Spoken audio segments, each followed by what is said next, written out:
안녕하세요. 큐레티입니다. 반갑습니다.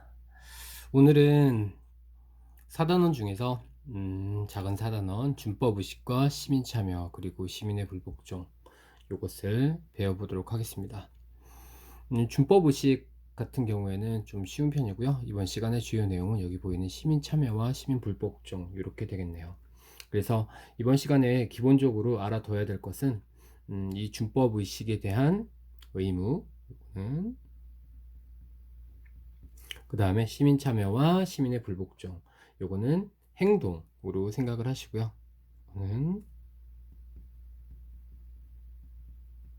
행동으로 생각을 하시고, 시민의 의무, 그 다음에 시민의 행동, 이렇게 생각을 하시면 될 것 같습니다. 우선 쉬운 내용부터 할게요.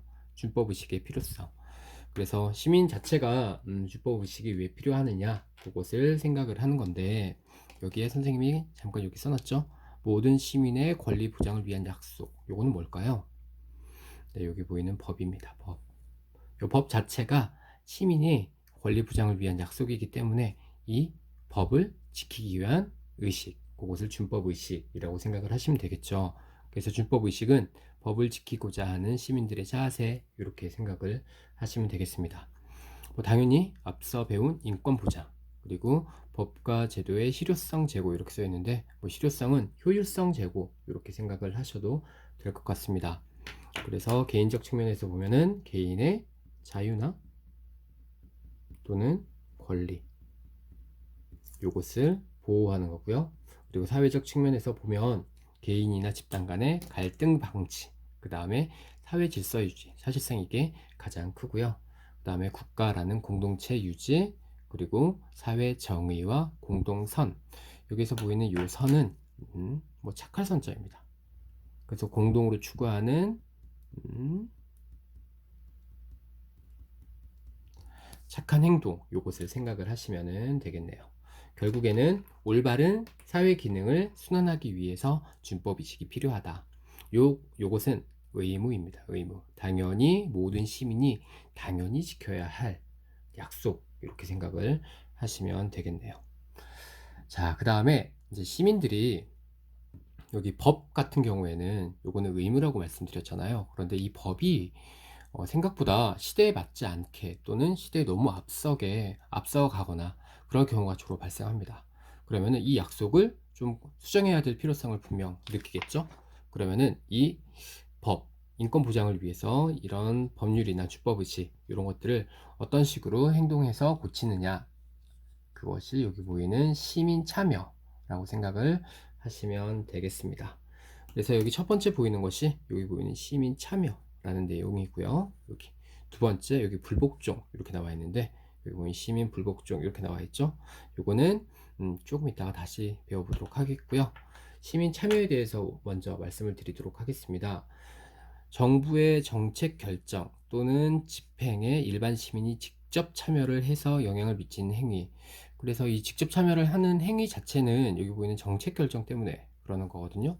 이 정책 자체가 뭐 법률도 들어가겠지만 그 법률 이외에 다른 행정적인 절차 이런 것들이 좀 미숙하다 싶으면 시민들이 집단 행동 또는 1인 행동을 나서게 되는 겁니다.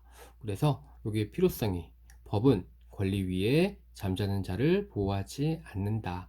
그래서 당연히 법 자체가 있더라도 그것을 모르거나 또는 법이 뭐 낙후되어 있거나 그래서 그것을 모르고서 지나친다면 보호하지 않는다라는 그런 의미가 되겠죠. 자신의 권리를 지키기 위한 행동을 반드시 해야 된다는 것을 얘기를 합니다. 그래서 여기 보이는 시민 참여의 합법적인 방법이 있는데, 이건 우리나라 법률로서 그 정해진 시민의 그 참여 방법입니다. 첫 번째 보이는 여기 민원 제기 이렇게 나와 있는데, 이 민원 제기는 주로 이제 행정기관에 주로 그 제기를 하는 것을 얘기를 하는데요. 그 남양주시에서 또는 뭐 다른 시군구에서 어떤 정책 자체가 마음에 들지 않는다 그러면은 그 민원을 혼자서 제기할 수도 있고요, 단체로 제기를 할 수도 있습니다. 그 다음에 여기 보이는 청원운동, 이 청원운동 자체도 이제 그 행정기관에서 분명 할 수가 있는데, 이건 다른 그 행정기관 이외에 다른 뭐 입법부나 아니면 사법부에 청원을 할 수도 있는 그런 내용이기도 하죠. 그다음에 이제 집회는 시위 생각하시면 되고요. 그다음에 여기 보이는 요 선거 자체가 그 시민 참여의 방법이기 때문에 이것은 모든 사람들이 좀 지켜줬으면 좋겠고, 그다음에 여기 보이는 이익 집단과 시민 단체 이렇게 나와 있는데, 이거는 법과 정치 시간에 조금 더 그 자세하게 배워 주셨으면 좋겠습니다. 약간 미묘하게 다른데 어쨌든 간에 여기 보이는 단체의 활동입니다. 그다음에 이제 국가기관이나 언론 및 인터넷 게시판에 의견 표현하는 거, 이것조차 이제 정책에 대한 의견을 내는 내용이기 때문에 이것도 필요하고요. 1인시 가끔 시청 앞에 보면은 그 현판을 들고 난 다음에 현판을 들고서 시위하시는 분들이 종종 있는데, 이것도 합법적인 시민 참여의 방법. 이것 이외에 네, 뭐 서명운동이라든지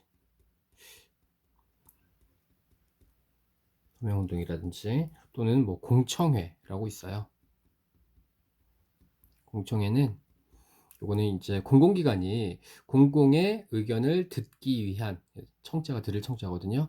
그 모임 이렇게 생각을 하시면 됩니다. 그래서 거기에 이제 귀찮아하지 마시고 직접 가가지고 자신의 의견을 내는 것도 중요하고, 혹은 뭐 국민 참여 재판, 참여 재판 이런 것들도 있다라는 거, 상당히 다양하죠, 그렇죠? 그래서 우리나라 정부 같은 경우에는 시민들의 그 정책 참여에 대해서 굉장히 열린 사고를 가지고 받아들이는 거기 때문에, 여러분들이 귀찮아하지만 않는다면 대부분 다 이제 의견 표현 방법은 다양하다는 거, 뭐 들어주거나 안 들어주거나 그거는 그 사실상 뭐 여러분들이 의견을 내고 난 다음에 몫이기 때문에, 선생님도 잘 모르겠네요, 그거는. 네, 그 다음에 이제 비합법적인 방법으로 이 시민 불복종이 있는데, 요거는 여기 아래에서 조금 더 자세하게 하겠습니다. 그래서 시민 참여의 기능 보시면은, 우선 첫 번째가 정의로운 사회의 실현에 기여를 해야 되고요. 그 다음에 두 번째 대의민주주의. 이 대의민주주의 자체가 이거는 네, 대표자를 뽑는 일종의 내용이기 때문에, 이 대의민주주의가 대표자들이 이제 정책에 잘 반영하지 못하는 그런 문제점이 종종 있죠. 뭐 사람이 변심을 하는 경우도 있고요. 여러 사정에 의해서 정책 자체를 그 바꾸는 경우도 종종 있긴 한데, 여기에 대해서 이제 시민들이 집단 행동을 나서게 돼도 충분히 가능합니다. 그리고 이제 뭐 또 하나 굳이 말씀드리자면은 이제 개인의 인권 보장을 위해서, 이거는 뭐 써도 되고요. 개인의 인권 자체를 이제 보장을 하기 위해서 이것을 뭐 세 번째 점 이렇게 생각을 하셔도 될 것 같네요. 네. 네, 마지막으로 이제 시민 불복종입니다. 이 시민 불복종은 거기 위에 이런 내용이에요. 비합법적인 방법입니다. 비합법적인 방법. 그래서 이제 법률로서 이제 정책 결정 자체를 모두 다 의견을 냈는데, 그렇게 해도 바뀌어지지가 않을 때, 그래서 최후의 수단으로 쓸 수 있는 방법이 여기 보이는 시민 불복종이라는 하나의 방법인데, 이거는 굉장히 중요합니다. 역사적으로도 많이 있었고요. 우리나라 역사도 그렇고 세계사에서도 많이 나오는 내용이기 때문에 좀 알아두셨으면 좋겠습니다. 요거는 최후의 수단이라는 거, 정의롭지 못한 법이나 또는 어떤 정책, 요것을 위에 보이는 시민 참여를 통해서 이제 여러 참여를 했죠. 그런데 그렇게 못했어. 그러면은 이제 비폭력적인 방법으로 위법 행위를 하는 것을 시민 불복종이라고 얘기를 합니다. 그래서 정당화의 조건, 요거 좀 중요합니다. 우선 첫 번째가 목적 자체가 저렇게 해도 모든 인류가 이해를 하는 그런 사안이어야 됩니다. 뭐 인권 자체를 좀 무시하는 행동이 되겠죠. 그쵸? 뭐 과거에 흑인의 차별이라든지 또는 이제 식민지법에 반대한다든지 이런 것들이 됩니다. 그래서 목적 자체가 정당해야 되고, 두 번째로 이제 비폭력적인 방법, 이것도 중요해요. 폭력적 방법을 사용해야 되는 것. 어떤 기관이나 국가가 그 시위를 진압하기 위해서 폭력적인 방법을 쓴다고 하더라도 절대 이제 시민 불복종 운동은 폭력적인 방법을 써서는 안 됩니다.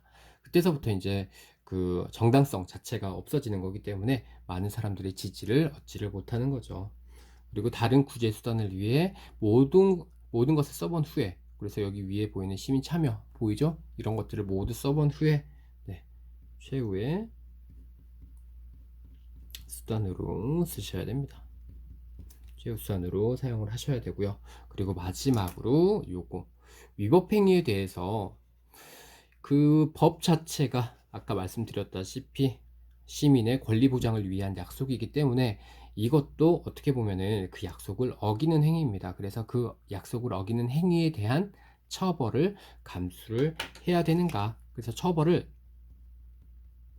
처벌을 감수하고서라도 하면서도 난 정책을 변화시켜야겠어 라는 일종의 의지가 되는 거죠. 네, 그래서 이런 정당성, 그래서 요 네 가지, 그리고 마지막 한 가지를 덧붙이자면 이제 네, 뭐 위에 보이는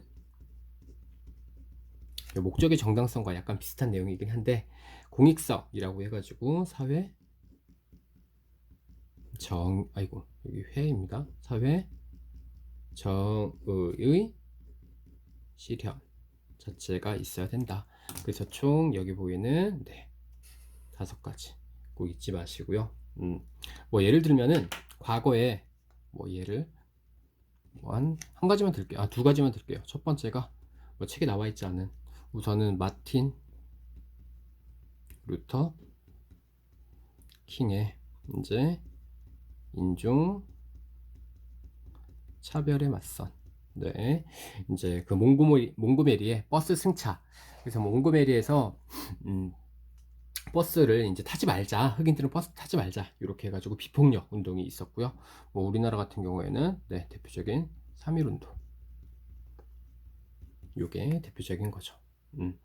그래서 여기 보이는 정당화 조건과 그 다음에 시민 불복종의 의미 같은 경우에는 상당히 중요한 내용이기 때문에 여러분들이 이해를 꼭 하시고 넘어가시길 바라겠습니다. 자, 오늘은 여기까지 수업을 하도록 하겠습니다. 고맙습니다.